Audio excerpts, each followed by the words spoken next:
Hello, comrades. The last video I was recording was meant to include other changes in the new society, and indeed it did include part of it. However, my computer ran out of battery right before I was going to finish. So thankfully, it held on to the converted recording of the previous video. So I've uploaded that onto YouTube, and now I will record this new this final video. So the last video was meant to be a final video of the Russian Revolution, but this has turned out to be that. We're continuing our look at analyzing the new society from 1896 to 1927. And this final part looks at other changes in the new society, including daily life and modernization. So, society as a reflection of Soviet values. Society changed enormously in many ways after the revolution. And these are some of the changes to daily life, so that daily life in Russia reflected the values of socialism, communism, and the Soviets and the Bolsheviks. So, for one, cities were renamed. So, after Lenin's death, Petrograd was renamed to Leningrad.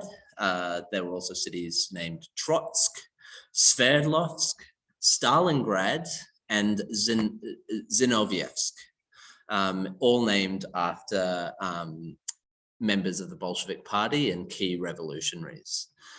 Christenings were replaced by so-called Octoberings, where parents vowed to raise their children as loyal communists. So religion was not really an aspect of Soviet society. And so that's why they replaced christenings with Octoberings, named after, of course, the October Revolution. Common names for newborn children were inspired by the revolution, such as Oktyabrina, after the October Revolution, Revolutia, revolution, Ninel, Marx, Engelina, Marx and Engels, etc. So new names for newborn children were inspired by the rise of the Bolsheviks. Traditional Christian holidays were replaced with celebrations of May Day, the International Workers' Day, and celebrations of the October Revolution of the 26th of October, 1917. Terms such as Mr., Sir, Madam were replaced with Comrade. Everyone was referred to as Comrade. The use of acronyms and short expressions was praised as a means to mechanize speech and make it more efficient. So if anyone's read 1984, that's a big aspect of the society in 1984 is newspeak. Trying to really make language more efficient, and that happened in Russia.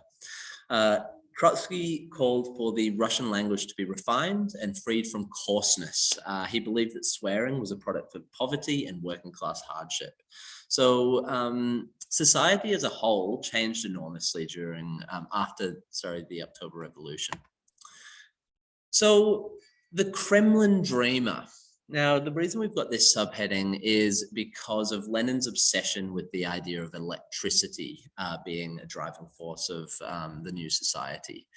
So after the Civil War and the struggles of 1921, including peasant uprisings, the Kronstadt Rebellion, the 1921 famine, the revolution became a quest for modernization based on a utopian vision for the future. Lenin, as I just said, was obsessed with the idea of electricity, believing it to be the key to overcoming the backwardness of the countryside. Here are some quotes from Lenin. He said, "Communism equals Soviet power plus the electrification of the whole country." So with the Soviets in power and with a drive for electrification, that is how we will reach communism, basically. He also said that electricity will take the place of God. Let the peasant pray to electricity. So you can see that Lenin was quite enamored by the idea of electricity. In October 1920, when Lenin met British writer H.G. Wells, Wells observed that Lenin, who like a good Marxist denounces all utopians, has succumbed at last to utopia, the utopia of electricians. Wells called Lenin the Kremlin Dreamer, and that's why we've got this subheading, Kremlin Dreamer. So electrification in Russia. First of all, here's a Bolshevik or a communist example of propaganda called The Soviet and Electrification Build a New World. We've got Lenin front and center with sort of industrial buildings and infrastructure behind him relating to the electrification of Russia, with Red Army soldiers and workers marching with banners to celebrate this new dawning electrification and modernization. So in 1920, Lenin oversaw the creation of a state commission for the electrification of Russia. GOELRO is a way to remember the GOELRO. And this state commission for the electrification of Russia set out a long-term plan to spread electricity throughout Russia, because as Lenin believed, communism equals Soviet power plus the electrification of the whole country.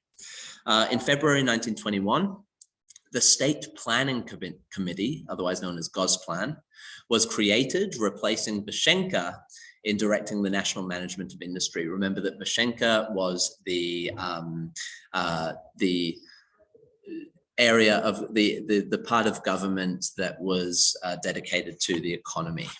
In June 1921, Lenin outlined the tactics that would bring about socialism, the electrification of Russia, with the expansion of large-scale industry in order to modernize farming.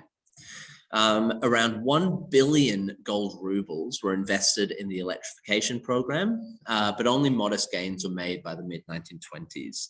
By 1924, output was still below pre-war Tsarist levels, but it was still increasing. Now, Lenin died before his scheme was successful. So this has obviously been a very short video, because the majority of this video on analyzing the new society was back in part 1. So if you haven't seen that, go back and watch that. I've got timestamps for the different aspects of what we've been analyzing. So I hope you found this and part 1 videos useful, and I will see you next time. The next video I record will be a skill-based video on source analysis, and I will also try to record a guide to the sample exam that was sent round to all teachers on the new study design, so that you can have an idea of the types of questions that will be asked in the end of your exam. So I hope you found this video useful, and I will see you next time.